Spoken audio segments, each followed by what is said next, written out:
მაშინ როდესაც ეჭქვეშ დგება საქართველოს საგარეო პოლიტიკური ორიენტაციის საკითხი, ეჭქვეშ დგება ზოგადად საქართველოს დამოუკიდებლობის შენარჩუნების საკითხი. სანამ დატოში მიგვიღებენ, ხამდე რავს შვები? ოპოზიციას პასუხი არა აქვს. რუსეთმა ხვალო გადაწყვიტოს და მოგადგეს ტანკით, რას აკეთებს? ამაზე რა პასუხი? კი ბატონო, ნახეთ, შენს ქვეყანაში რუსეთმა ვერ უნდა ნახოს საყრდენი. როგორც იპოვა 1921 წელს ვიღაც სერგო ორჯონიკიძეების და ვიღაც ორახელაშვილების. ან არ უნდა ეგულებოდეს თავისიანები. თავისიანი თუ არ ეგულება შემოწმება ორჯერ დაფიქრდება, ვიდრე ამას გააკეთებს. ეს რუსეთი კი არა, ჩვენი რომელიმე მეზობელი რო დაგვესხას, თავს არ დავასახელებ. იმათაც ვერ გაუწევთ წინააღმდეგობა. ისე დღეში ჩააგდო ოცნებამ ქართული ჯარი. ქართული ოცნების პირობებში საქართველოს რეგიონში არის ყველაზე სუსტი ქვეყანა. ამ ყველაფერს რამდენად ადეკვატურად პასუხობს ოპოზიცია დღეს შენი აზრით? ანუ ქართული ოცნება და ეს აქტივისტები ქმნიან პოლიტიკურ დროშებს. ოპოზიცია საერთოდ გამქრალია. მე არ მგონია რომ სრულად გაქრა, ეს არ არის მე მგონი მომხდარი, მაგრამ დიდ ნაწილში დაგეთანხმები, რაც თქვი. ხელი შემშელი გამოდის რომ არის მაშინ ეგოები, ხო? სხვა რა არის? მაშინ ეგოები გამოდის, ხო?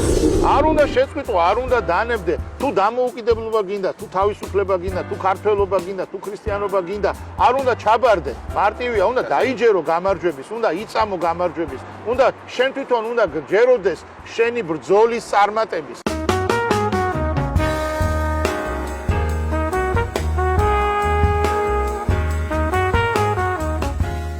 მოგესალმებით, მე ვარ ჟურნალისტი მერაბ მეტრეველი და ეთერშია გადაცემა პოლიტკალაკი. საქართველოში პოლიტიკური ვითარება სულ უფრო მძიმდება. ქართული ოცნება ჭანჭიკების მოჭერას აგზელებს რეპრესიული კანონების მიღებას და ახლა უკვე პოლიტიკური პარტიების აკრძალვასაც აპირებს. როგორ შეიძლება შეფასდეს საქართველოში არსებული პოლიტიკური ვითარება? როგორ უნდა პოზიციონირებდეს საერთაშორისო ასპარეზზე საქართველო და რა უნდა დაუპირისპიროს ქართული ოცნების პოლიტიკას ოპოზიცია? ამ და სხვა თემებზე ვისაუბრებთ დღეს გადაცემაში და ჩვენი სტუმარი იქნება დიპლომატი გია ჯაფარიძე.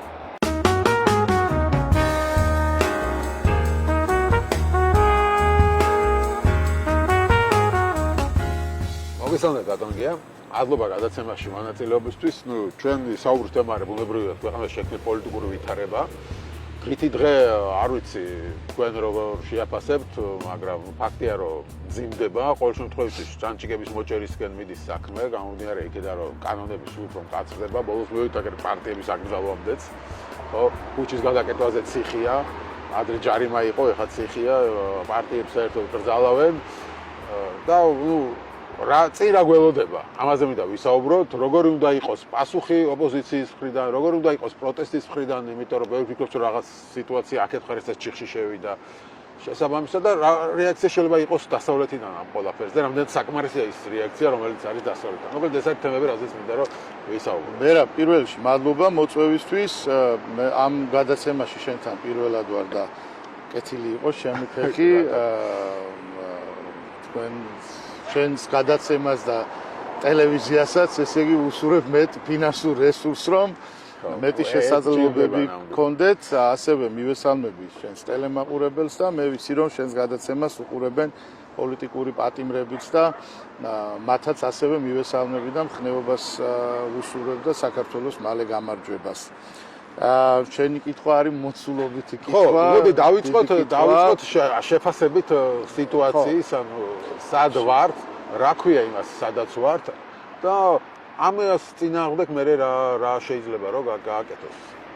ხო, მე მგონია რომ ვართ თანამედროვე საქართველოს, ანუ თანამედროვე საქართველოს გულისხმობ აი ჩვენს ყველაზე უფრო უახლეს ისტორიას დაწყებული დამოუკიდებლობის აღდგენიდან დღემდე. მე მგონი ვართ ალბათ ყველაზე უფრო რთულ ეტაპზე, ანუ იმავე თქვა 1992 წელს მიუხედავად იმისა, რომ ქვეყანაში იყო მართლა ქაოსი, არა ანარქია, ქაოსი უფრო ერქვა იმას, რაც ქვეყანაში იყო და შემდეგ წლებშიც ვიდრე ვთქვათ რაღაც მეტნაკლებად მოწესრიგდებოდა სიტუაცია, ვერავინ წარმოიდგენდა, რომ შესაძლებელი იყოს საქართველოს და საქართველოს მოქალაქეებს ეჭქვეშ დაეყენებინათ საკუთარი ქვეყნის დამოუკიდებლობის საკითხი რომელიც თავისთავად მიბმული არის საქართველოს საგარეო პოლიტიკურ ორიენტაციასთან. მაშინ, როდესაც ეჭქვეშ დგება საქართველოს საგარეო პოლიტიკური ორიენტაციის საკითხი, ეჭქვეშ დგება ზოგადად საქართველოს დამოუკიდებლობის შენარჩუნების საკითხი. მე ასე მგონია თუ გნებავს, მე ამაზე შეგვიძლია ვისაუბროთ, მე რატომ მგონია ასე. საინტერესო თემაა ეს გავშალოთ, იმიტომ ბევრს არ გონია ასე. ბევრი ფიქრობს, რომ საქართველოს მისია თუ ასე ვთქვათ, უბრალოდ დავწდები ჩვენს თავიდან დასმულ კითხვას, თუ გინდა მერე დაუბრუნდეთ, მაგრამ კარგი თემაა და თუ გინდა გავაგზავნოთ და იმ კითხვას რომ ვერც თავიდან დავწდი მივალთ იქამდე, იმიტომ რომ იქეთ ამ ხრიდან, ვინც ხელშეუხლებას მხარს უჭერს, ბევრი ფიქრობს, რომ პირიქით ჩვენი გამოსავალი არის იმაში, რომ ვიყოთ ისე როგორც ეხლა ვართ, ანუ არ გავაბრაზოთ რუსეთი და შესაბამისად ჩვენი ადგილი არ არის მაინც ერთ მხარეს. ანუ ეს არის მათი არჩევანი. ეხლა აგერ პარტიაც დაფუძნდა, ნეიტრალურ საქართველოს ქვია, ხო? აქამდეც მივედი. ხო, არა ეს ცოტა არაფერი არ დაფუძნდა თავისით, არ მგონია რომ რაღაცა თავისით დაფუძნდა. ყველაზე ცუდ შემთხვევაში ვიღაცეებმა დააფუძნებინეს, ყველაზე კარგ შემთხვევაში სასარგებლო იდიოტისთან გვაქვს საქმე. ეს ცოტა გზელი პასუხი გამომივა ამაზე. ნახეთ, მე არ მჯერა რომ საქართველოს შესაძლებელია იყოს ნეიტრალური და არც ერთი სახელმწიფო არ იქნება ნეიტრალური თუ ამ ნეიტრალიტეტზე არ თანხმდებიან მისი მეზობლები. ანუ სახელმწიფოს მხრიდან იმის თქმა რომ ნეიტრალური ვარ, ან იმის თქმა რომ ჩვენ იუპიტერიდან ჩამოვედით, ეს არ არის საკმარისი იმისთვის რომ ქვეყანა იყოს ნეიტრალური, ან იყოს მართლა იუპიტერიდან ჩამოსახლებული ხალხის ქვეყანა. ნეიტრალიტეტზე თანხმდებიან ამ ქვეყნის მეზობელი სახელმწიფოები.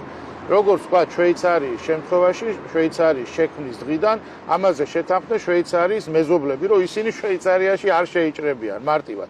თუ ჩვენ ხო და აგერ გეტყვიან მაგაზე რომ რუსეთი თანახმდება ნეიტრალიტეტზე. გიპასუხებ. თავარი მეზობელი თანახმდება. გიპასუხებ. ჩვენ უნდა გავითვალისწინოთ რა არის რუსეთის ისტორიული ინტერესები. რუსეთის, ანუ მე მესმის, რომ საქართველოს მოქალაქეების აბსოლუტური უმრავლესობისთვის ის რა არის საერთაშორისო პოლიტიკა და რა არის გეოპოლიტიკა, როგორც შეიძლება გეოგრაფია იყოს გამოყენებული ძალის ელემენტად და ასე შემდეგ, ეს არის, ვთქვათ, ისეთივე უცხო, როგორც უცხოც არის ჩემთვის, მაგალითად, არ ვიცი, კვანტური ფიზიკა, ხო? მე რო ხლა კვანტურ ფიზიკაზე დავიწყო საუბარი, აბსოლუტური დილეტანტი ვიქნები და ვერ ვილაპარაკებ. ამიტომ ჩვენ ლაპარაკობთ ისეთ საკითხზე, რომელიც საქართველოს მოსახლეობის უმრავლესობისთვის არ არის ყველაზე უფრო კარგად ნაცნობი. არ არიან ამაში მაინც და მაინც განათლებულები. რუსეთის ისტორიული ინტერესი არის გავიდეს ეგრეთ წოდებულ თბილ წყლებზე. რუსეთის ტერიტორია რუსეთს არ აძლევს იმის საშუალებას, რომ ჰქონდეს წვდომა იმ ზღვასთან, რომელიც სანაოსნოდ ვარგისია 365 დღე. ისტორიულად ის სულ მოიწევდა სამხრეთისკენ, იმისთვის რომ ქონოდა გასასვლელი ინდოეთის ოკეანეზე, ხმელთაშუა ზღვაზე, იმისთვის რომ ჩაეჭრა ის მნიშვნელოვანი ეკონომიკური არტერიები, რომელზეც იყო, ვთქვათ, ბრიტანეთის იმპერია მე-18-19 საუკუნეში და რომელზეც მე-20 საუკუნეში იყო ამერიკის შეერთებული შტატები. სხვანაირად რუსეთი საერთაშორისო ურთიერთობათა სისტემაში ვერ ხდებოდა ნომერ პირველი სახელმწიფო, ვერ ხდებოდა დომინანტი ქვეყანა აი ამ სისტემაში და ვერ აწყობდა სისტემას თავის ჭკუაზე, ხო? ანუ რუსეთს ეს ინტერესი არასდროს გაუქრება, მას ყოველთვის ექნება სურვილი, რომ გავიდეს ხმელთაშუა ზღვაზე, გავიდეს ინდოეთის ოკეანეზე. რა უშლის ამაში მას ხელს? იქ არსებული, ვთქვათ, უფრო დიდი სახელმწიფოები, ვთქვათ, თურქეთი, ირანი, ისტორიულადაც ასე იყო ოსმალეთის იმპერია, ირანი, ხო? საქართველოს ტერიტორია და შავი ზღვის აღმოსავლეთ სანაპირო მას ჭირდება სამხედრო პლაცდარმად. მისთვის მიუღებელი არის აქ ზოგადად სახელმწიფოს არსებობა, დამოუკიდებელი საქართველოა მისთვის მიუღებელი.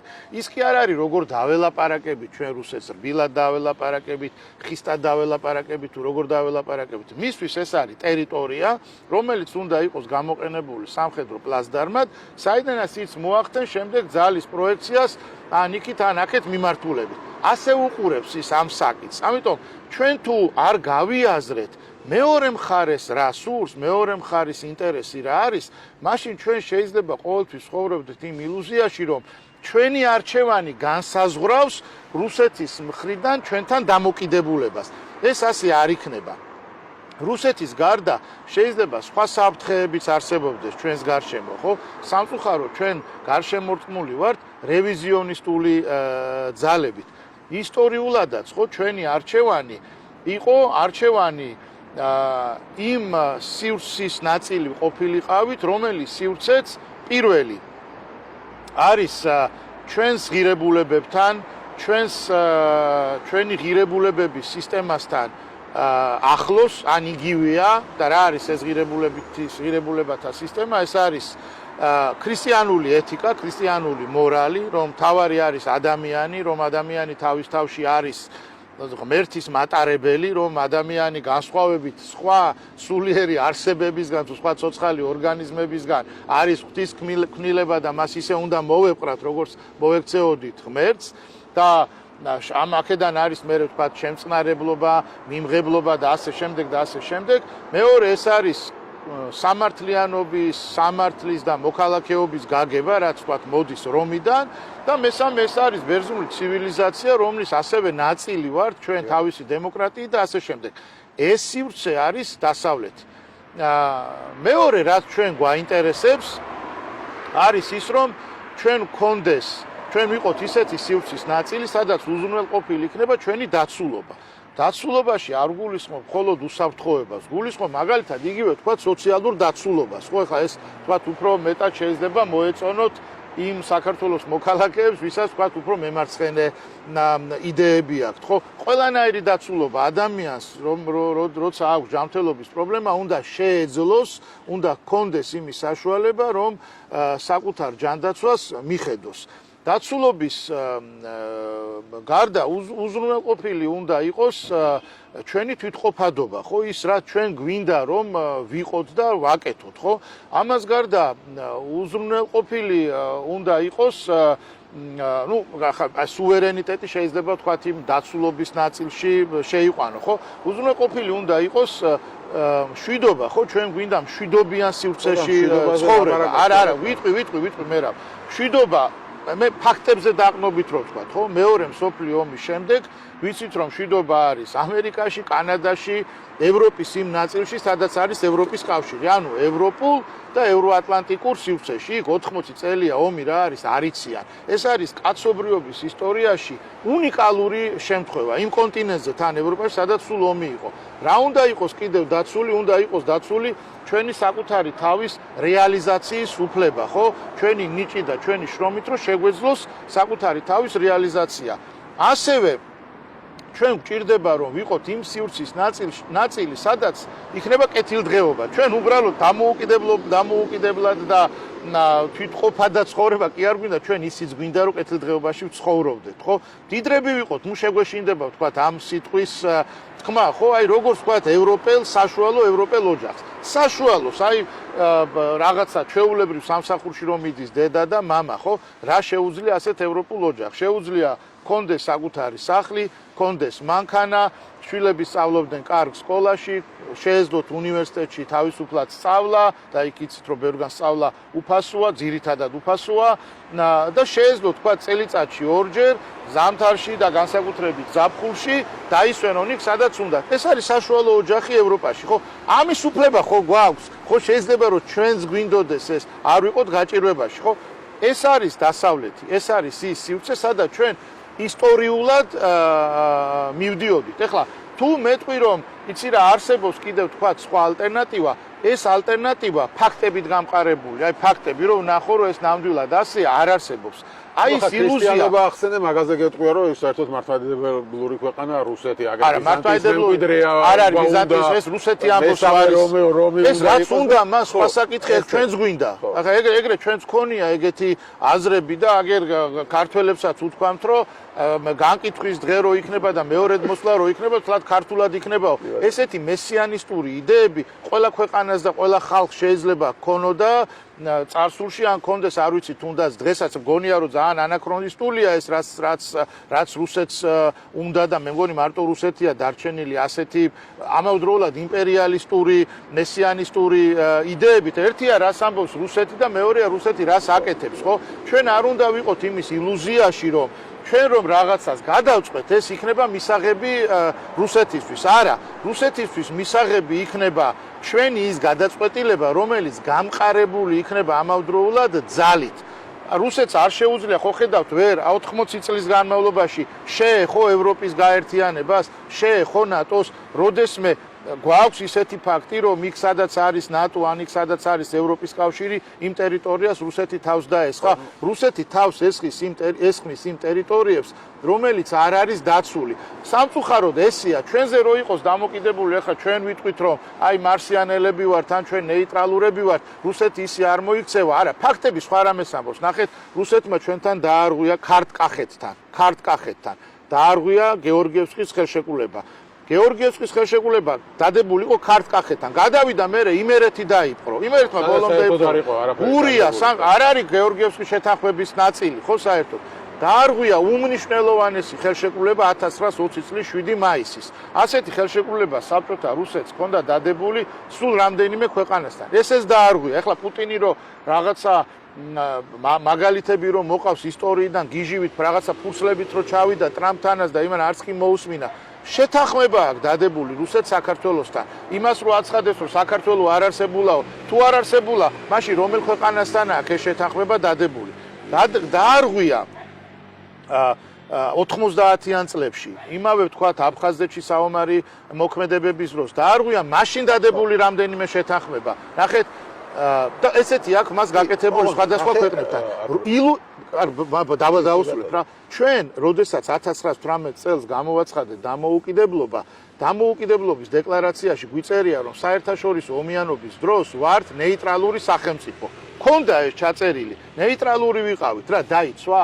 1920 წლის 7 მაისის შეთანხმებაში იყო პუნქტი, რომ საქართველოს ტერიტორიაზე არ უნდა ყოფილიყო რუსეთის მიმართ ტრულად განწყობილი ქვეყნების შეერაღებული ძალები.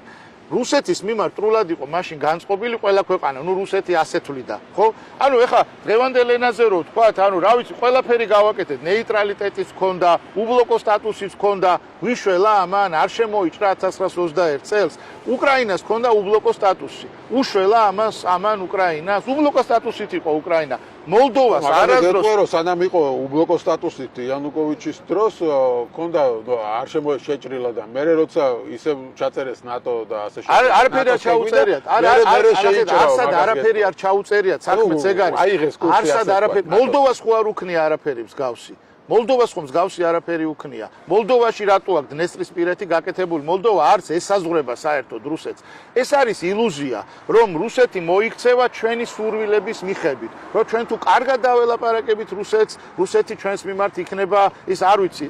არ არის სამწუხაროდ ესე რომ ხდებოდეს საერთაშორისო პოლიტიკაში, ჩვენზე ბედნიერი ხალხი არ იქნებოდა, მაგრამ ასე არ ხდება. რუსეთთან ასეთი ურთიერთობები და ასეთი დამოკიდებულება არის საფრთხის შემცველი. ეს როგორი რაღაცა, იცი მე რა, აი გველს რო ეთამაშო. აი გადაწყვიტო რომ იცი რა, არა უშავს ეხლა მე გიურზას ვეთამაშები. შეიძლება ორი კვირაც ეთამაშო, შეიძლება ორი თვეც ეთამაშო, მაგრამ ბოლოს აუცილებლად გიურზა გიკვეს.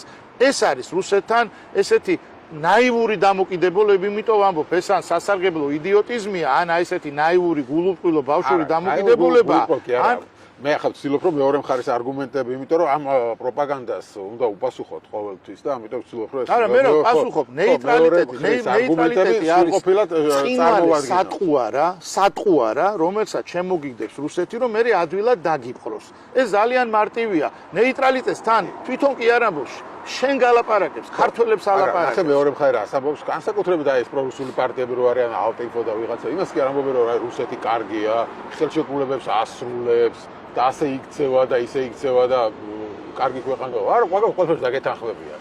და სწორედ მაგიტო რუსეთი ცუდი როა და ბოროტი როაო, მაგიტო უნდა ვიყოთ ფრთხილად ამას გეუბნები. ანუ მაგიტო არ უნდა გავაღიზიანოთ, რომ არაფერს არ ასრულებს, დაპყრობა უნდა ის უნდა და რომ არ გაგულახოს და გცემოს მარტივად რაღაცა ისე და ჩვენ არა გვაქვს ძალა რომ გავუწიოთ წინააღმდეგობა, თუნდაც უკრაინასავით არა ვართ 40 მილიონი, არ გვაქვს ამხელა ტერიტორია. სწორედ ამიტომ უნდა მოვიქცეთ. ხილად აი ეს არის მათი პასუხი. და რა ის რომ თქვა რუსეთი კარგია და მე რა არის ასე შემდეგ და ის შენ რომ ეუბნები რომ იცი რა ნატო არის დაცულობა ის გეუბნები რომ ეს ნატო არ გიღებს. და სან ნატოში მიგიღებენ, მანამდე მოვა რუსეთი და გაგლახა. არა, ხო და არა ეს არის სინამდვილეში უნდა მოიქცე ჭკვიანურად. ნახეთ, ეს არის ზუსტად რუსული პროპაგანდა. ნახეთ, რა არის ჭკვიანურად მოქცევა. ჭკვიანურად მოქცევა არის ის, რომ შენ უნდა იყო ემზადო იმისთვის, რომ როცა გექნება ამის შესაძლებლობა, გაწევრიანდე ნატოში. რას ნიშნავს ნატო არ გიღებს? ნატო გიღებს. არა, ეგ ტყუილია. საღადაო თემა გახდა. არა, ნახე მე რა. ხო, საღადაო თემა კი არა, რუსული პროპაგანდაა. ნახეთ, ანუ ნატო არის სამხედრო პოლიტიკური ალიანსი, რომელიც დაფუძნებული არის გარკვეულ პრინციპებზე, ხო? თუ ამ პრინციპების თანაზი არის შენ არ ხარ, რატომ იგიღებს ნატო? ხო? თუ შენ ადამიანის უფლებებს არ ღვევ, თუ შენ შეგიძლია გამოხვიდე და მშვიდობიანი მომიტინგეები სასტიკად ცემო, არა ადამიანურად მოეპყრა, უკანონოდ დააკავო, აწამო. თუ შენ არ უზრუნველყოფ დემოკრატიის, არ ვიცი, საბაზისო პირობებს. ამ ომის ფონზე როცა ტრამპი გამოდის და ამბობს რომ უკრაინა არ იქნება ნატოში, საქართველოს ვიღა მიიღებს ნატოში, ხო? მე საერთოდ გადალაგდეს ეს თემა საბოლოო ჯამში უკრაინის ომი რო დასრულდება. იმის მიხედვით როგორ დასრულდება. ნახე მე რა ნატოს წევრი არ ყოფილა 35 წლის წინ პოლონეთი. მაგრამ დღეს არის. ნატოს წევრი არ ყოფილა 3 წლის წინ ფინეთი და დღეს არის. ნატოს წევრი არა. საერთოდ დამოუკიდებელი სახელმწიფო არ იყო ჩრდილოეთ მაკედონია, მაგრამ დღეს ის არის ნატოს წევრი და აგერ ევროპის კავშირშიც წევრიანდება. ნატოს წევრი კი არა, საერთოდ დამოუკიდებელი ქვეყანა არ ყოფილა 30 წლის წინ მონტენეგრო, მაგრამ დღეს არის მონტენეგრო ნატოს წევრი და შესაძლებელია მალე გახდეს ევროპის კავშირის წევრი. ამიტომ პოლიტიკაში არასდროს არ უნდა ვთქვათ არასდროს, ხო, არასდროს არ უნდა ვთქვათ არა, ხო? კი, რა თქმა უნდა, საერთაშორისო პოლიტიკა არის დინამიკა, არასდროს არ არის სტატიკა, მაგრამ თუ ჩვენ დავაკვირდებით, როგორ ვითარდება, ხო, საერთაშორისო პოლიტიკა, თუ დავაკვირდებით ამ დინამიკას, ხო, იმის ალბათობა, რომ ჩვენ ძალიან მალე გავხდეთ, თქვათ, ნატოს წევრი სახელმწიფო, უფრო მაღალია, ვიდრე ვითარება შეიცვალოს ისეთნაირად, რომ ჩვენ არასდროს არ გავხდეს ნატოს წევრი. ეს რაზე არის დამოკიდებული, ხო? რა თქმა უნდა, დამოკიდებული არის საერთაშორისო ფაქტორებზე. მე არ მჯერა, რომ არა მხოლოდ. მე არ მჯერა, რომ რუსეთი არის ისტორიის აღმარზე, რუსეთი არის ისტორიის დაღმარზე. 1905 წლიდან, როცა იაპონიასთან ომი წააგო, იმის მერე რუსეთი სულ ისტორიის დაღმარზეა, იმის შემდეგ ის ან ტერიტორიებს კარგავს, ან კიდევ გავლენებს კარგავს, ან ორივეს კარგავს ერთად, ხო? რუსეთი დღეს არის რევიზიონისტული ძალა, მე მგონია რომ პუტინმა ეს რუსეთისთვის დაუშვა ძალიან დიდი შეცდომა, რაც გააკეთა უკრაინაში და აუცილებლად ეს ომი როცა დასრულდება, როცა დასრულდება, იქიდან რუსეთი არ გამოვა უფრო ძლიერი. დააკვირდით როგორია რუსეთის ეკონომიკა, დააკვირდით რა მდგომარეობაშია რუსეთის დემოგრაფია, დააკვირდით ზოგადად რა მდგომარეობაშია რუსეთი აი სამეცნიერო ტექნიკური პროგრესის და განვითარების კუთხით და აი ყველა ამ ფაქტორს ერთად თუ ავიღებთ, ნახავთ რომ რუსეთი არის ისტორიის დაღმარზე. მაგრამ როდესაც ეს მომენტი დადგება, რომ შენ გექნება შესაძლებლობა გაწევრიანდე ნატოში, როცა ნატოს მხრიდან ამის მზაობა იქნება, შენ თუ იქნები მზად იმისთვის, რომ გახდე ნატოს წევრი, იმიტომ რომ სტარია ის მოსაზრება, რომ ნატოში გაწევრიანება არის მხოლოდ პოლიტიკური გადაწყვეტილება. არ არის მხოლოდ პოლიტიკური გადაწყვეტილება, პოლიტიკურ გადაწყვეტილებასთან ერთად შენც უნდა იყო მზად იმისთვის, რომ გახდე ნატოს წევრი. ეხლა შენ თუ აქ ავტორიტარული რეჟიმი გაქვს, შენ თუ აქ ერთპარტიული სისტემა გაქვს, შენ თუ აქ ადამიანები ყავს ჩაყრილი ციხეში იმისთვის, რომ საქართველოს დამოუკიდებლობას ითხოვენ, შენ თუ აქ ადამიანები ყავს დაჭერილი იმისთვის, რომ ნატოს დროში დადის ქუჩაში. დღეს ვინც ყავს ჩვენ პოლიტიკური პატიმრები? იმ პოლიტიკურ პატიმრებს რა უნდათ? საქართველოს ნატოში გაწევრიანება. იმიტომ სხედან ციხეში, რომ საქართველოს ნატოში გაწევრიანება უნდათ. იმიტომ რომ საქართველოს დამოუკიდებლობა უნდა. ეხლა თუ ეგეთი პატიმრები ყავს, ნატოში როგორ მოხდები, ხო? როცა მე ვამბობ, რომ შენც უნდა იყო მზად, გულისხმობ იმას, რომ შენ უნდა გინდოდეს ნატოში გაწევრიანება, პოლიტიკური ნება უნდა გქონდეს და კიდევ შენ უნდა იყო ეკონომიკურადაც იმისთვის მზად, რომ შენი მთლიანი შიდა პროდუქტის 2% და ჩვენ ალბათ კიდევ უფრო მეტი უნდა დავხარჯოთ თავდაცვაზე. შენი მინისტრები არ უნდა იპარავდნენ მილიარდებს, შეხედე რას ედავებიან ერთმანეთს. თავდაცვის ყველა მინისტრს მოპარული არ უნდა ქონდეს იშვიათი გამონაკლისების გარდა. რამდენიმე გამონაკლისია, როცა თავდაცვის მინისტრი არზის კორუფციაზე. წარმოიდგინეთ, ხო? ახლა ბოლო მინისტრის შემთხვევა ნახეთ. სახში შეიძლება თავდაცვი, ანუ ეს ხო თავდაცვას მოპარული ფულია, ხო? სულ არა. რო ამბობ, რომ შენ უნდა იყო მზად, უნდა იყო, იმიტომ რომ არ არის მარტო პოლიტიკური ნება, არ არის, ნუ გავიშვერთ მარტო ხელს მეორე მხარისკენ რა.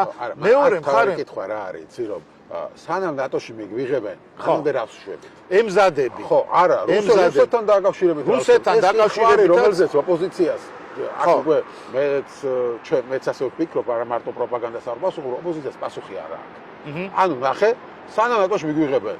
ხო, ახლა ტრამპიც ამბობს დასავლეთი ამბობს, ჯერ არა, ესე იგი ეს რამდენ ხანს გაგრძელდება არ ვიცი. 10 წელი, 20 წელი. მანამდე ხო ჩვენ არავინ არ გვიცავს. დაუცველები ვართ. მანამდე რას ვაკეთებთ? რუსეთმა ხვალო გადაწყვიტოს და მოგადგეს ტანკით, რას აკეთებ? ამაზე რა პასუხი? კი ბატონო, ნახეთ.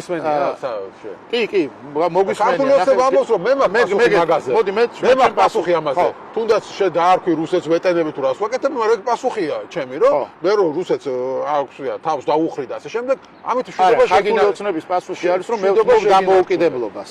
ო, მაიქ მერიკით ამბობს, მერიკის სუვერენიტეტს ვიცაო ორივე მხრიდან, აი ევროპასაც არ ვემონებიო და ნუ რაღაცა ხო ხდება. არა, ეხლა ეს რუსულ, ეხლა მე რა თუ უბრალოდ ეხლა რუსულ პროპაგანდას უნდა უპასუხოთ რუსულ პროპაგანდას. ეგ არის ქართული ოცნების პროპაგანდა, რომ სუვერენიტეტს ვიცაო, მაგრამ ქართული ოცნების რუსული პროპაგანდაა. ნახე, რა უნდა გავაკეთოთ ჩვენ? კი ბატონო, მანამდე რას ვაკეთებთ? სანამ ნატოში მიგვიღებენ ეს ხოლმე გადაგვეფარება, მანამდე როგორ მე ჩემ აზრს გეტყვი, ხო?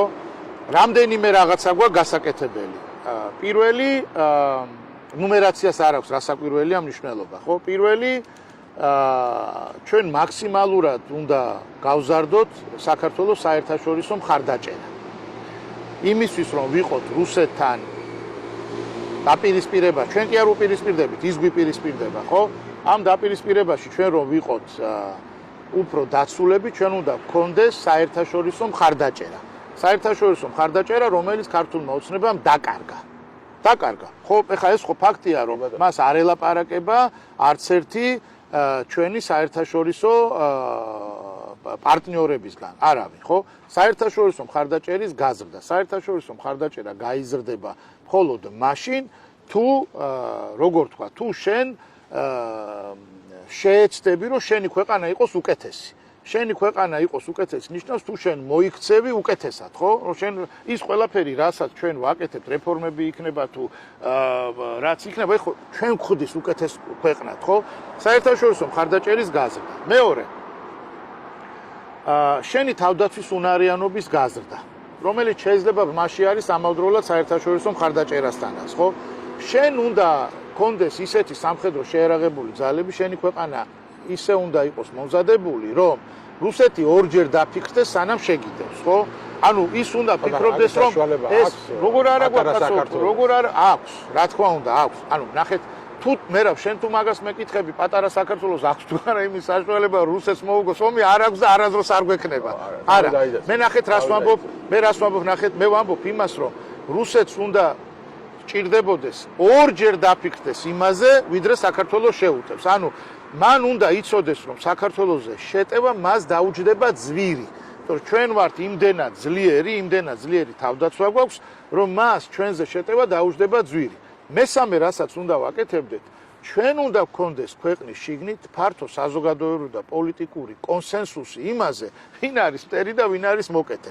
რა გვინდა ჩვენ ზოგადად როგორც ხალხს და როგორც ქვეყანას, ხო? ამისთვის, ხო? აი ესეთი ელემენტები, რომლებიც რასაც ჩვენ თქვა პრორუსულ პარტიებს უწოდებ. მე შეიძლება პირდაპირ რუსული პარტიები უწოდო, ხო? ანუ შენს ქვეყანაში რუსეთმა ვერ უნდა ნახოს საყრდენი, როგორც იპოვა 1921 წელს ვიღაც სერგო ორჯონიკიძეების და ვიღაც ორახელაშვილების და ან არ უნდა ეგულებოდეს თავისიანები. თავისიანი თუ არ ეგულება ორჯერ დაფიქრდება, ვიდრე ამას გააკეთებს. ნახეთ, რუსეთი რო შედის, იქ სვავს თავის მარიონეტს. მან აქ მარიონეტი ვერ უნდა იპოვოს. სანამ ის აქ პოულობს მარიონეტებს, რა თქმა უნდა, ცდუნება იმის, რომ საქართველოში შემოვიდეს, რა თქმა უნდა, არის დიდი. ეხლა მე შენ ჩამოგითვალე სამი ფაქტორი.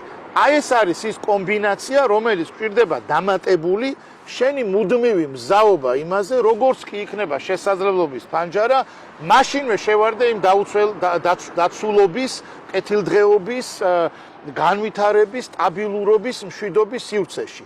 მზადება, ანუ ეკონომიკას უნდა ამზადებდე, პოლიტიკურად ამისთვის მზად უნდა იყო, ხა დემოკრატია უნდა იყო, ადამიანის უფლებებს უნდა, rule of law, ანუ კანონის უზენაესობა უნდა ქონდეს, ასე შემდეგ და ასე მართლმსაჯულება უნდა ქონდეს და ასე. აი როგორი ქვეყანაც არის ბელგია, როგორი ქვეყანაც არის გერმანია, როგორი ქვეყანაც არის ლუქსემბურგი. ნახეთ, ნატოს და ევროპის კავშირის წევრები, ის ქვეყნები, რომლებიც არიან წევრები, ან ტერიტორიით, ან მოსახლეობით ნახევარი, ხანდახან მეტი არის საქართველოზე მცირე, პატარა, ნაკლები. მოსახლეობით ან ტერიტორიით. მაგალითად, ჰოლანდიის ტერიტორია საქართველოზე პატარაა. ბელგიის ტერიტორია საქართველოზე პატარაა. მოსახლეობით ორივე ჩვენზე დიდია, მაგრამ ტერიტორიით ჩვენზე პატარაა. ლუქსემბურგი, ლიეტუვა, ესტონეთი, ლატვია, მალტა, კვიპროსი, სლოვაკეთი, ჩრდილოეთ მაკედონია, მონტენეგრო, ესენი ნატოს და ევროპის კავშირის წევრი ქვეყნები. ჩვენზე მოსახლეობითაც პატარაა და ტერიტორიითაც პატარაა.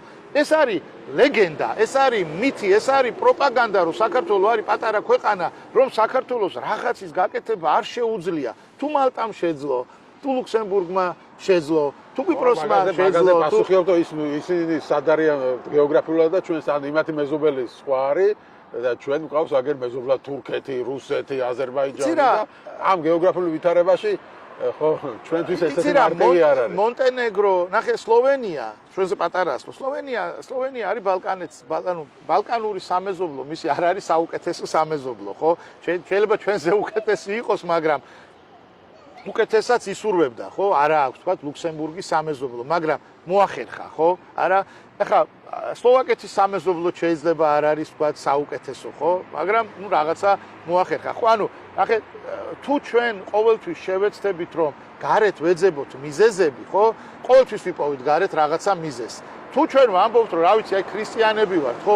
ქრისტიანობის მთავარი აზრი ზუსტად იმაშია, რომ ადამიანმა გარეთ კი არ უნდა ეძებოს ცოდვა უნდა ეძებოს საკუთარ თავში. ეგ არის ქრისტიანობის დიდი იდეა, ხო? თუ ჩვენ მარტო გარეთ დავიწყებთ მიზეზების ძიებას, ყოველთვის ვიპოვით. მოდი ეს მიზეზები ხანდახან ვეძებოთ ხოლმე ჩვენს თავშიც. რას ვაკეთებთ იმისთვის, რომ საერთაშორისო მხარდაჭერა იყოს უფრო მეტი ვიდრე გვაქვს. არაფერს არ აკეთებს ამისთვის ქართული ოცნება პირიქით, ხო, დაკარგავს. რას აკეთებს ქართული ოცნება თავდაცვის გაზრდისთვის? არაფერს. ის წვრთნებიც, ხო, რომელსაც ჩვენი საერთაშორისო პარტნიორები აფინანსებდნენ, ის წვრთნებიც კი გაჩერებულია. ჩვენ იმის ფულიც კი არა გვაქვს, რომ 4-ვე ბრიგადა გამოვიყვანოთ, რაც გვაქვს და წვრთნები ჩავატაროთ ჩვენს ტერიტორიაზე. ამასაც კი არა გვაქვს ამის ფული. და მესამე, ხო, დღეს რუსეთი კი არა, ჩვენი რომელიმე მეზობელი რო დაგვესხას თავს არ დავასახელებ. იმათაც ვერ გაუწევთ წინააღმდეგობას. აბსოლუტურად მართალია, მერაბ და მერც აზერბაიჯანს, ვერც სომხეთს.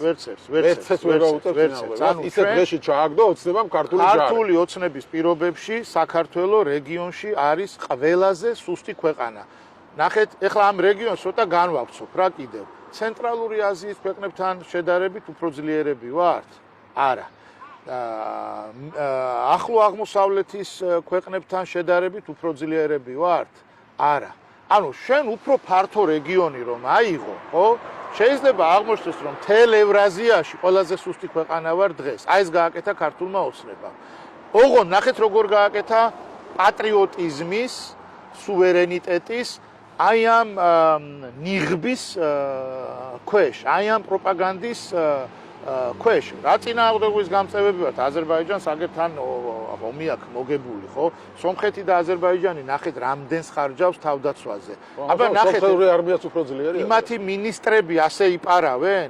ასე იპარავენ, მილიონებს პოულობენ იმათი მინისტრების სახლებში, რომელიმე მინისტრი გახსენდება ან აზერბაიჯანის ან სომხეთის, რომელიც საკუთარი ქვეყნის წინააღმდეგ, საკუთარი ქვეყნის დამოუკიდებლობის წინააღმდეგ აკეთებს განცხადებებს, ან აზერბაიჯანში ან სომხეთში სადმე როდესმე მოგისმენია, რომ ისინი მზად არიან რომელიმე ქვეყანას ჩაბარდნენ, მაშინაც კი, როდესაც სომხეთი ფაქტობრივად რუსეთთან ესეთ სატელიტურ დამოკიდებულებაში იყო, მაშინაც კი სომხეთს არ ქონდა რუსეთთან ის დამოკიდებულება, რაც აქვს ქართულ ოცნებას რუსეთთან მიმართებაში. და აი ეს ფაქტორების ერთობლიობა რაც ჩამოთვალე აქედან, რომელს ვაკეთებ, გვაქვს ფართო პოლიტიკური კონსენსუსი, ვერ იპოვის დღეს რუსეთი თავის საყრდენებს საქართველოში, რამდენი ქართველი პოლიტიკოსია, ეგრეთ წოდებული პოლიტიკოსი, რომელიც მზად არის, რომ ეხლავე ჩაუხდეს საწოლში რუსეთს. რამდენია ასეთი? სამწუხაროდ. ეხლა ესე არ იყო 21 წელს, მაშინაც ესე საყრდენები აქ არ იპოვა. ასე არ იყო, როდესაც თქვა შევარნაძეს აფეთქებდა ერთხელ, მეორედ საყრდენებს ad პოულობდა. ისევ აქ ადგილზე პოულობდა, ყოველთვის ასე არ იყო და სხვა მტრებიც ასე ნახულობდნენ ხოლმე აქ თავიანთ მოკავშირეებს. დაუბრუნდეთ იმ თემას, რითიც დავიწყეთ, ანუ ესება დავამთავრეთ, ანუ მე ისევ ვერ დავამთავრეთ. არა, ნახე, არ მოდი მაშინ ეხლა ცოტა უფრო ისე პოეტურად დაგიმთავრებ რა, მოდი ნახე. მე-6 საუკუნეში, როდესაც იყო დაპირისპირება აღმოსავლეთ რომის იმპერიას და ირანს შორის, თუ აღმოსავლეთ რომის იმპერიაში გულისხმობ ბიზანტიას, ხო? და ირანს შორის იყო ქართული სამეფო ლაზიკა, ხო? და ლაზიკამ გადაწყვიტა ზუსტად ღირებულებითი ერთობის გამო დამდგარიყო აღმოსავლეთ რომის იმპერიის მხარეს და ჩვენ ვიბრძოდით მათთან ერთად. ისე მოხდა, რომ როგორც მაშინდელი ისტორიოგრაფოსები ამბობენ ბერძნებმა, იმიტომ ეს ბიზანტია იყო ბერძნულენოვანი მართლმადიდებლური იმპერია, ხო? და ზოგადად როცა ქართველები ამბობდნენ ბერძენს, გულისხმობდნენ დასავლეთს, გულისხმობდნენ ევროპას, ხო? როდესაც ბერძნებმა უღალატეს ლაზიკას და გუბაზ მეფე მოკლეს, იქ რო გაიმართა დიდი კრება, ხო? პირველი დებატები ეგრისის კრების სახელით და ხო, ნუ არა პირველი არ იყო, მაგრამ ნუ დიდი კრება იყო, სადაც დადგა ლაზიკის საგარეო პოლიტიკური ორიენტაციის საკითხი. იქ იყო ორი პარტია, ერთი პარტიის ხელმძღვანელი ლიდერი იყო ბრწყინვალე რიტორი ჭეორმეტყველი აიეტი, რომელმაც თქვა, რომ აი რასაც ქართული ოცნება ამბობს დღეს, რომ ჩვენ ქართველობის შესანარჩუნებლად, აგერ იმათმა გვიღალატეს, ჩვენ უნდა წავიდეთ ირანთან. აი ეს არის მისი პოზიცია. ფარტაძი, მეორე პარტიის ლიდერი, ასევე ბრწყინვალე რიტორი და ბრწყინვალე პოლიტიკოსი ამბობს, რომ ხალხო, ამათმა კი დაუშვეს შესთომ, მაგრამ ჩვენ გვაქვს ერთნაირი იდენტობა, ჩვენ გვაქვს ერთნაირი ღირებულებითი სისტემა, ანუ ჩვენს ვდგავართ ქრისტიანობაზე, ქრისტიანულ ეთიკაზე, ქრისტიანულ მორალზე, ქრისტიანულ სამხედველობაზე, ჩვენს ვდგავართ აი ამ რომაული და ბერძნული ცივილიზაციის მონაპოვარზე, ხო? ამიტომ ჩვენ მოდი ახლა იმათ დაველაპარაკოთ, გავარკვიოთ ეს რაღაცა გაუგებრობა, თორე თუ იმათთან დავდექით, ჩვენ საერთოდ დავიკარგებით, როგორც ქართველები. ფარტაზის იდეამ გაიმარჯვა. საქართველოს ყოველთვის აქვს ფარტაზის არჩევანი. ჩვენი არჩევანი არის სულ ფარტაზის არჩევანი. ჩვენს გარშემო სულ იქნებიან დიდი სახელმწიფოები, იმიტომ ჩვენ არ გვაქვს დიდი ტერიტორია, ჩვენ არ გვაქვს მრავალრიცხოვანი ერი, ჩვენ სულ გვექნება ასეთი ტიპის არჩევანი. ამიტომ ჩვენ უნდა ავირჩიოთ ის სივრცე, სადაც ჩვენ ვიქნებით, ჩვენი თვითყოფადობა იქნება შენარჩუნებული, სადაც ჩვენ დავრჩებით დამოუკიდებელი ქვეყანა, სადაც გვექნება განვითარების საშუალება, სადაც გვექნება მშვიდობა, სტაბილურობა და კეთილდღეობა. ამიტომ გონია, რომ ეს არჩევანი არის უალტერნატივო. სხვა ალტერნატივა მითხარი. თუ მეტყვი რომ ალტერნატივა არის ჩინეთი სხვანაირი სახელმწიფოა. ჩინეთი არ არის არც ბერძნულ დემოკრატიაზე, არც რომაულ სამართალზე და არც ქრისტიანულ ეთიკაზე დაფუძნებული ქვეყანა. იქ გადარჩენის არ ჯერათ. ჩვენ გვჯერა გადარჩენის, დიდი ქრისტიანული იდეის. იქ ჯერა რომ გუშინ ქვა იყო, დღეს ხე არის, ზეგ ადამიანად მოვა, მასზე ღრუბელი იქნება და მე შეიძლება მანქანი საბურავი. ანუ რაც აქვს შემდეგ ცხოვრებაში არის წინა ცხოვრების დამსახურება. ჩვენ ამის არ გვჯერა. ჩვენ გვჯერა რომ ჩვენ შეგვიძლია გადავრჩეთ, ხო? კი ბატონო, გასაგებია, უბრალოდ კიდევ ერთხელ ვიმეორო, ქართულ ოცნების პროპაგანდა არ გაიგებული იმას და ის ამბობ, რომ ჩვენც ევროპაში მივდივართ. რუსული პროპაგანდა.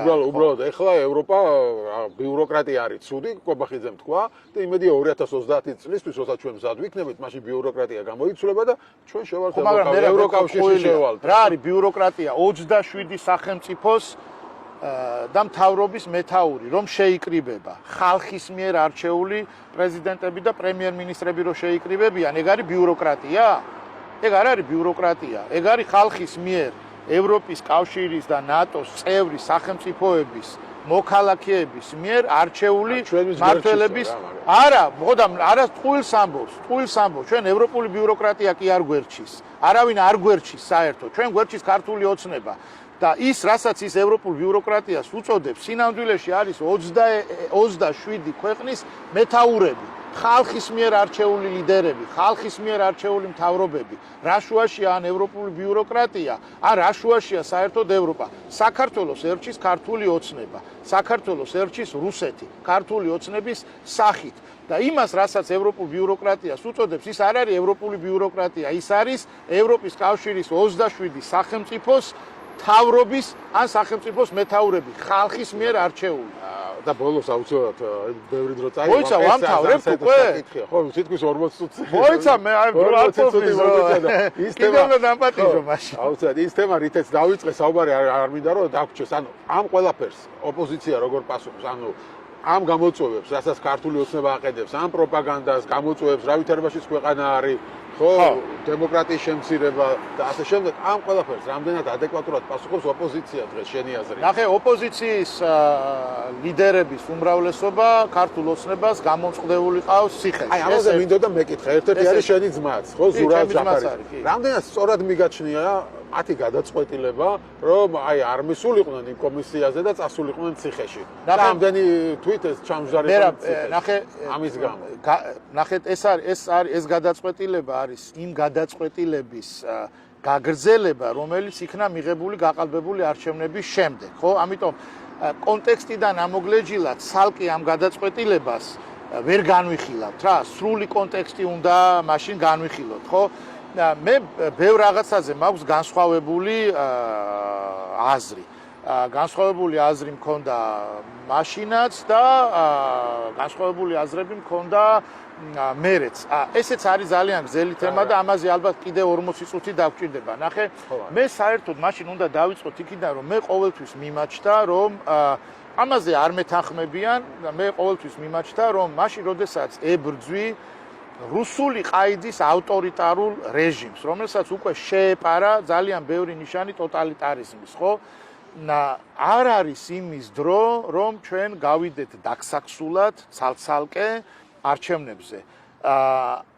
მაშინ როდესაც იცი, რომ ამ არჩევნებს გააყალბებს, ხო? ანუ მე მგონია, რომ უნდა ოპოზიციური პოლიტიკური პარტიები არჩევნებზე გასულიყვნენ ერთიანი საარჩევნო სიით. არ იყო იქ დრო იდეოლოგიებზე კამათის.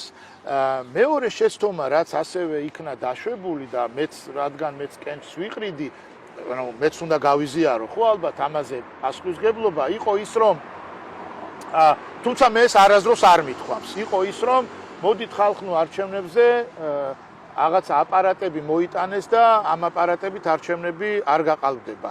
როდესაც ამ აპარატების წარდგენა მოხდა იმ შეხვედრაზე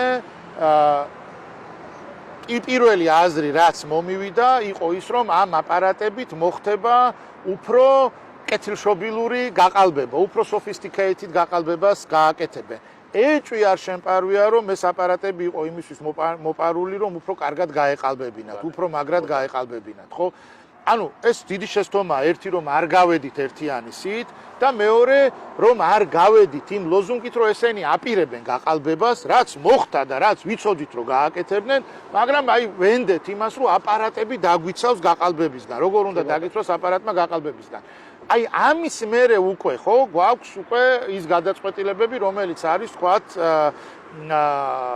მიღებული, ხო? შეიძლება ამ გადაწყვეტილებებშიც მე განსხვავებული აზრი მქონდეს, მაგრამ მე ეს ეხლა რადგან დროში ვარ შეზღუდული, ეს არის გრძელი საუბარი, ამიტომ ჯობია რომ ამაზე თუ საშუალება გვექნება, როდესმე თქვა, სხვა დროს ვილაპარაკოთ, იმიტომ რომ ამისთვის დრო მინდა, რომ ჩემი პოზიციები კარგად დავხსნა, რომ იმისთვის რომ ახლა რაღაცა ერთი წინადადება რომ თქვა, ეს ერთი წინადადება მინდა რომ სწორად იყოს, ასე ვთქვათ,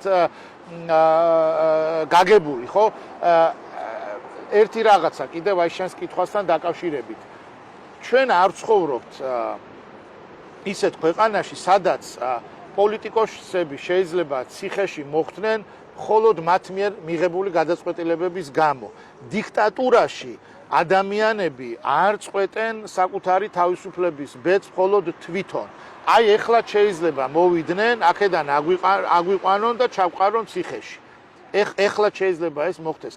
საბჭოთა კავშირში ან კიდევ თქვა სხვა ავტორიტარულ თუ ტოტალიტარულ სახელმწიფოებში ადამიანებს კამბოჯაში თუ ჩინეთში ადამიანები დღესაც არ წყვეტენ ავტორიტარულ ქვეყნებში საკუთარ თავისუფლებას სამწუხაროდ. ამაზე ვისაუბროთ, შეცდომებზე მაშინ სხვა დროს ვისაუბროთ, მაგრამ რა უნდა ქნას დღეს ოპოზიცია? დღეს ოპოზიცია დაკარგულია.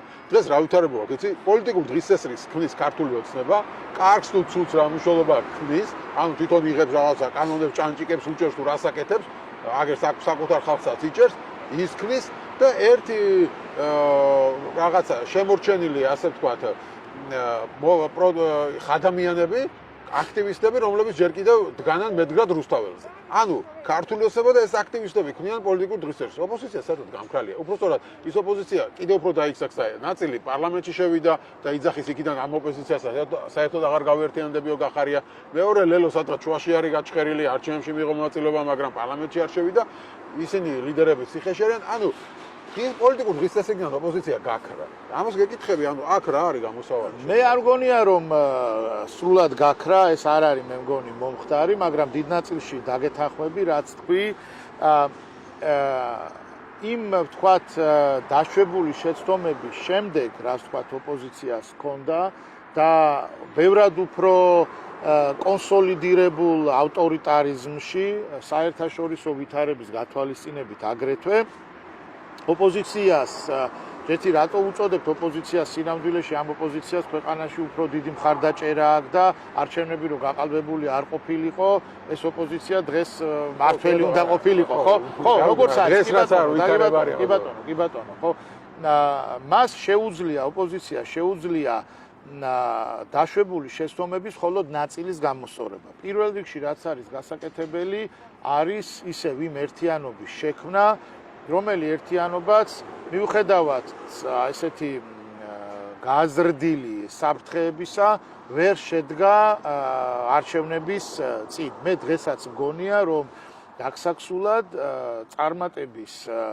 შანსი წარმატების ალბათობა უფრო ნაკლებია ვიდრე ერთად. ეს გაერთიანების შემთხვევა ეს შესაძლებლობას ნაკლებია, ხო, ახლა გახარია და საერთოდ სხვა ის აირჩია.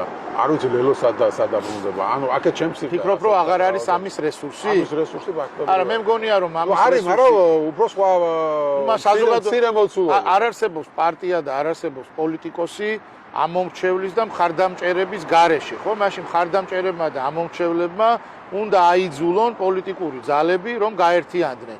თუ დაიწყება ასეთი პროცესი, ის პოლიტიკური ძალები, რომლებიც არ ისურვებენ გაერთიანებას, აღმოჩნდებიან ამომრჩევლის და მხარდაჭერის გარეშე, აღმოჩნდებიან იმ 0.0 რაღაცა პროცენტით, რომლითაც შეიძლება ნაწილი ისედაც არის, მაგრამ დანარჩენი ნაწილი, რომელიც შეიძლება დღეს თამაშობს და თავს სხვანაირად აჩვენებს, ისინიც აღმოჩნდებიან მხარდამჭერის და ამომრჩევლის გარეშე. შედგება ის გაერთიანება, რომელსაც ეყოლება ამომრჩეველი, რომელსაც ეყოლება მხარდამჭერი. ამ გაერთიანებამ ამავდროულად უნდა დადოს სოლიდური ალტერნატივა. სოლიდური ალტერნატივა იმისი, რასაც თქვათ დღეს წარმოადგენს ქართული ოცნება.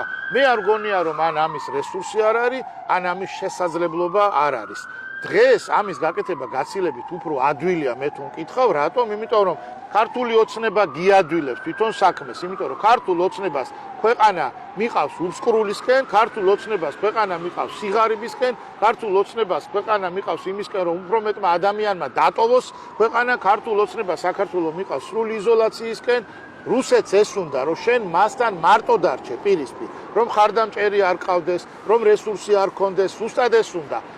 ქართულ ოცნებას საქართველო მიხავს რუსეთისკენ, ამზადებს მაგალითად აფხაზეთის და ცხინვალის რეგიონის დამოუკიდებლობის აღიარებას. ქართულ ოცნებას საქართველო მიხავს დაქუცმაცებისკენ და მე ასეთი დაქუცმაცებული სახით უნდა ლანგარზე მიართვას რუსეთს. აი ასეთ ვითარებაში ალტერნატივის ზებნა ვერ ახერხებენ გაერთიანებას. ვერ ახერხებენ არა ეხლა ვერ ახერხებენ სუდავარქვებთ მაგას ვერ ახერხებენ სურვილისა აქ პოლიტიკური ნების თემაა ვერ ახერხებენ რას ნიშნავს ვერ გამოხატეს ეს თემა ვერც არჩევნების წინ რა არის ხელის შემშლელი ხო ხელის შემშლელი გამოდის რომ არის მაშინ ეგოები ხო სხვა რა არის მაშინ ეგოები გამოდის ხო და ვინც ეგოებს გადააყოლებს თქვათ ერთიანობას და ვინც ეგოებს გადააყოლებს თქვათ არ ვიცი ქვეყნის დამოუკიდებლობას და მომავალს მაშინ არ არის მისი ადგილი ამ გაერთიანებაში მარტივია რა ის პროტესტი რომელიც რუსთაველზეა არასამთავრობო სექტორი რომელიც ჯანსაღია რომელიც იბრძვის მე რისი არ მჯერა იცი მე რა მე არ მჯერა რომ პრობლემას მოერევა ის ხალხი ვინც ეს პრობლემა შექმნა მე არ მჯერა რომ ამ პრობლემის ნაწილი ვინც არის ის ხალხი ამ პრობლემას მოუვლის ის ხალხი ვინც ავტორიტარიზმის ჩამოყალიბებაში ჩაცემენტებაში მონაწილეობდა პოლიტიკოსები და არასამთავრობო სექტორი ამ პრობლემას ვერ მოაგვარებს ვერ იქნებიან ავტორიტარიზმის წინააღმდეგ ბრძოლაში ვერ იქნება ეს ბრძოლა წარმატებული თუ ამ ბრძოლაში წინა ხაზზე ისე ვის ხალხი იქნება, ვინც ეს ავტორიტარიზმი შექმნა, ვინც უშუალოდ მონაწილეობდა ამ ავტორიტარიზმის შექმნაში. ბევრია ესეთი, ძალიან ბევრია. მე ქართულ ოცნებასთან მიმართებაში, როდესაც ისინი მოვიდნენ და მე მაშინ ჯერ კიდევ ვიყავი დიპლომატიურ სამსახურში, სულ 3 ინსტრუქცია მაქვს მიღებული. აი 3 ინსტრუქცია, რაც მივიღე, იქიდან ჩანდა, რომ ეს იყო ანტიქართული, ანტიქრისტიანული, ანტისახელმწიფოებრივი ძალა. ქართულ ოცნებასთან მიმართებაში არასდროს განსხვავებული რომ ისეთი ინსტრუქცია, ხა ამ ინსტრუქციებს მე აქ ხო ვერ მოყვები რა ინსტრუქციებიც იყო ეს ჩვენი ანუ არის რაღაცეები, რასაც ვერასდროს ვერ იტყვი, ხო? ეს არ იყო სახელმწიფოებრივი ინსტრუქციები, ეს იყო ქართული სახელმწიფოს წინააღმდეგ მიმართული ქმედებები. ამიტომ მე ქართულ ოცნებასთან მიმართებაში არასდროს განსხვავებული აზრი არ მქონია. არასდროს არ მგონებია, რომ ქართული ოცნება არის ეროვნული ძალა, ქრისტიანული ძალა, სახელმწიფოებრივი ძალა. ყოველთვის იმ აზრზე ვიყავი, რა აზრზეც ვიყავი. ოღონდ დღეს ეხლა ხანდახან ბრძოლის წინახაზზე აღმოჩნდებიან ის ადამიანები, რომლებიც სხვა რაღაცას მიმტკიცებდა მაშინ. სულ სხვა რამეს მიმტკიცებდა. ასე ყველასთან არის პრეტენზია. ნაციონალურ მოძრაობასთან სხვა პრეტენზიებია, იმათთან სხვა პრეტენზიებია და ნუ ასე შემდეგ. არა, მესმის, მაგრამ ეხლა არ ვიცი, ჩემთან მიმართებაში და არ ვიცი კიდე სხვებთან მიმართებაში არის ასეთი ბევრი, ხო? ეხლა რადგან მე ვლაპარაკო შენთან, იმიტომ ვამბობ, ხო? უამრავ ადამიანს ვისაუბრებ, რომელთანაც ამ პრეტენზიას ვერ წაუყენებ, ბევრი ადამიანი ვისაც ვაზი არ ქონია. ისე ეგ არის გამოსავალი, რომ ახალი ძალა გახდე, გამოჩნდეს, ან შეიკრიბოს,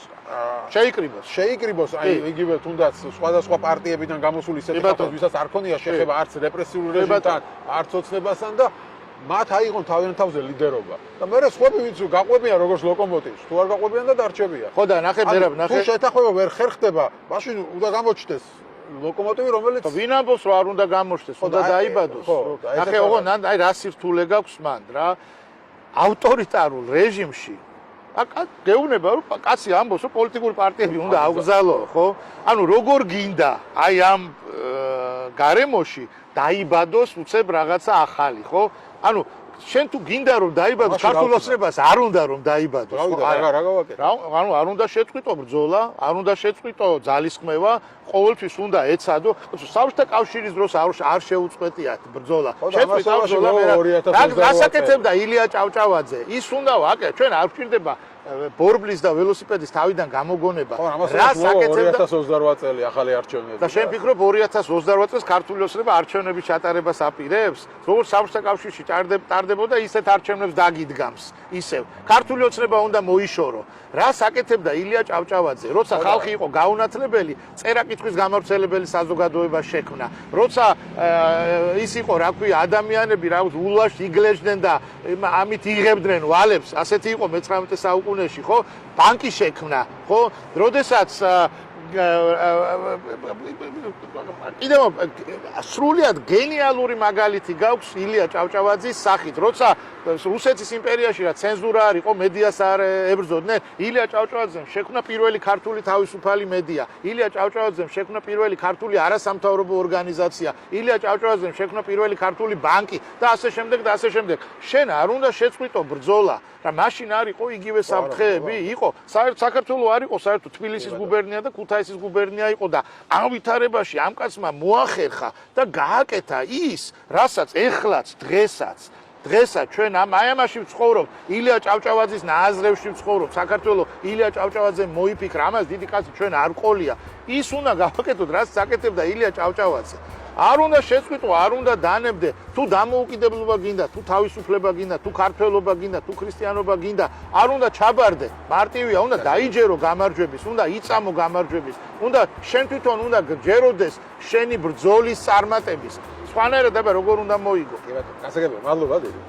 ძალიან დიდი მადლობა მოწვევისთვის.